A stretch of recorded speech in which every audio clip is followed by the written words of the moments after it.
সরকারের চাকরিতে যোগদানের যে বয়সসীমা আছে এটা অনেক আগে নির্ধারণ করা হয়েছিল। ইতিমধ্যে আমাদের লাইফ এক্সপেক্টেন্সি বাংলাদেশের জনগণের ৬২ সাল থেকে প্রায় ৭২ এসে পৌঁছেছে।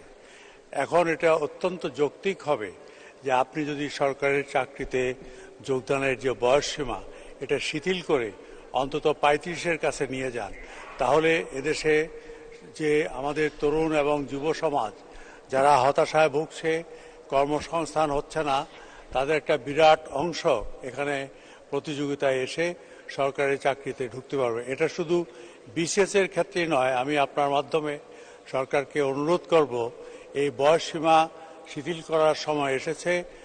লক্ষ লক্ষ ছেলে মেয়ে হতাশায় ভুগছে, তাদেরকে বয়সসীমা শিথিল করে সরকারের চাকরিতে যোগ দেওয়ার সুযোগ সৃষ্টি করা সময় হয়ে গেছে। আমার মনে হয় এ ব্যাপারে আমরা সেই যে আমাদের না একটা মনোভাব, এখান থেকে বেরিয়ে এসে হাতে চলে আসতে হবে।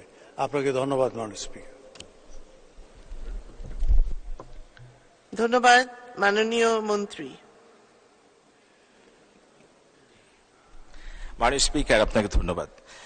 মাননীয় সংসদ সদস্য খুবই গুরুত্বপূর্ণ একটি প্রশ্ন করেছেন এবং আপনারা নিশ্চয় জানেন যে গত ১৫ বছরে শেখ হাসিনা সরকার অনেক যুগান্তকারী পদক্ষেপ গ্রহণ করেছে।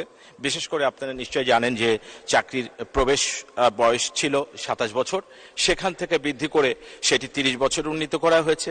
সেক্ষেত্রে মুক্তিযোদ্ধার সন্তান যারা রয়েছে তাদের জন্য ৩২ বছর করা হয়েছে এবং চাকরি থেকে রিটায়ারমেন্টের বয়স ছিল ৫৭ বছর এবং সেটি বাড়িয়ে আরো ২ বছর বাড়িয়ে ৫৯ করা হয়েছে। আমরা কিন্তু সবসময়তেই আমাদের যে যুগের সাথে তাল মিলিয়ে দেশের অর্থনীতি, দেশের যে আমাদের পরিকল্পনা, আমাদের যে রূপকল্প, সমস্ত কিছু আমরা কিন্তু বিবেচনা করেই চাহিদার পরিপ্রেক্ষিতে আমরা সবসময় আমাদের এই জনবল কাঠামো এবং নিয়োগ প্রক্রিয়া এই বিষয়গুলো সবসময় আমরা কিন্তু আধুনিকায়ন আমরা করে থাকি, যুগের সাথে সম্পর্ক রেখে আমরা পরিবর্তনও করে থাকি। মাননীয় স্পিকার, আপনি নিশ্চয়ই জানেন যে আমাদের এই যে চাকরিতে প্রবেশ এবং চাকরি থেকে আপনার যে আমাদের বেরিয়ে যাওয়ার যে বয়সটি, সেটি কিন্তু অনেকটি গুরুত্বপূর্ণ বিষয়। কারণ এখানে একটি শৃঙ্খলা, কারণ সরকারি চাকরিতে আপনার যে আপনারা নিশ্চয়ই জানেন যে এখন একটি বেশ আকর্ষণ তৈরি হয়েছে যে আমরা দেখতে পাচ্ছি যে বিভিন্ন বিশ্ববিদ্যালয় থেকে অত্যন্ত মেধাবীরা এই ক্যাডার সার্ভিসে যোগদান করছে। কারণ ইতিমধ্যে সরকারি যে চাকরির যে পরিবেশ থেকে শুরু করে আমাদের বেতন কাঠামো থেকে শুরু করে এই বিষয়টি কিন্তু আমাদের নতুন প্রজন্মের কাছে একটা বড় আকর্ষণ একটি তৈরি হয়েছে। কারণ এখানে সরকারের যে কাজের সাথে সম্পৃক্ত হতে পারাটা একটা সম্মানের বিষয় এবং একই সাথে জব সিকিউরিটি থেকে শুরু করে আমাদের যে বেতন কাঠামো সেটিও অত্যন্ত সুন্দর এবং কাজের পরিবেশে অনেক সুন্দর হয়েছে।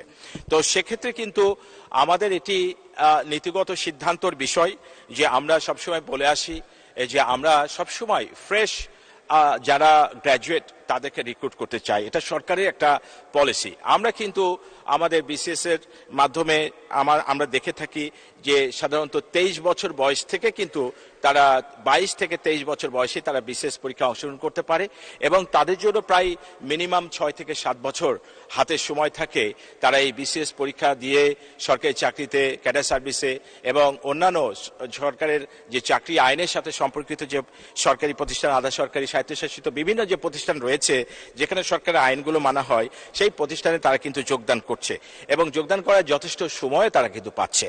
তো সেক্ষেত্রে ইতিমধ্যে মাননীয় প্রধানমন্ত্রী সংসদে বক্তব্য রেখেছেন, আমরা প্রশ্ন উত্তরেও বক্তব্য দিয়েছি এ বিষয়ে। তবে আমরা সবসময়তেই কিন্তু আমরা আমাদের যুগের প্রয়োজনে আমাদের নতুন যদি সুবিধা যেটি করলে ভালো হবে, সবসময় এই বিষয়গুলো কিন্তু আমরা চিন্তা ভাবনা করে থাকি। তবে আমি মনে করি এটি নীতিগত সিদ্ধান্ত।